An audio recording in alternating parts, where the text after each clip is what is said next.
और बढ़ते आगे, एक तरफ इजराइल का बेरूत पर हमला जारी है तो दूसरी तरफ उत्तरी इजराइल पर लेबनान की धरती से हिजबुल्लाह का हमला जारी है। रविवार को हिजबुल्लाह ने 120 से ज्यादा रॉकेट दागे, जिनमें से कुछ को इजराइल के एयर डिफेंस सिस्टम ने नाकाम कर दिया, जबकि कुछ को रोक नहीं सका और हमले की वजह से उत्तरी इजराइल में एक घर में आग लग गई।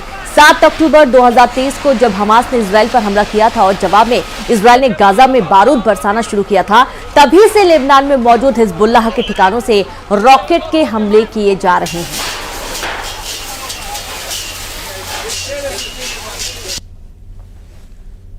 और इजराइल के प्रधानमंत्री बेंजामिन नेतन्याहू खुद वॉर जोन में पहुंचे, लेबनान की सीमा पर, जहां इजराइल अपना ग्राउंड ऑपरेशन चला रहा है और वहां हिजबुल्लाह की ओर से लगातार रॉकेट्स की बरसात की जा रही है।